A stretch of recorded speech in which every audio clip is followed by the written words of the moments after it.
ছাত্ররা জীবন দেয়, রক্ত দেয়, আর কিছু রাজনৈতিক দলের ফায়দা লোটে। এবারও আন্দোলন হলো, ওরা চেয়েছিল আন্দোলনের পরে আমরা ঘরে ফিরে যাব, কিন্তু বাংলাদেশ রাষ্ট্রটাকে গড়ার যে স্বপ্ন আমাদের মধ্যে রয়েছে, বাংলাদেশ রাষ্ট্রটাকে গড়ার জন্য আমরা যখন রাজপথে ছড়িয়ে পড়েছি, তখন তাদের মধ্যে ভয় ঢুকে গেছে।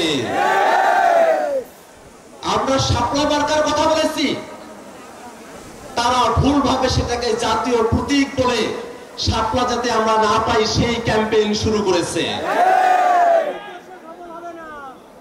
আমরা যখন বাংলাদেশের সংস্কারের কথা বলছি, বিচারের কথা বলছি, তারা তখন শুধু নির্বাচনের কথা বলছে। বাংলাদেশে যদি আগের হাসিনার সিস্টেমই থাকে, হাসিনার সংবিধানই থাকে, হাসিনার বিচার বিভাগই থাকে, হাসিনার প্রশাসনই থাকে, তাহলে আমাদের নতুন করে বাংলাদেশ গড়ার যে স্বপ্ন, সেই স্বপ্ন কি বাস্তবায়ন হবে? আমরা বলছি সংস্কারের আলাপ এখনো টেবিলে আছে। সংস্কারের আলাপ টেবিল থেকে আপনারা রাজপথে আনতে বাধ্য করবেন না।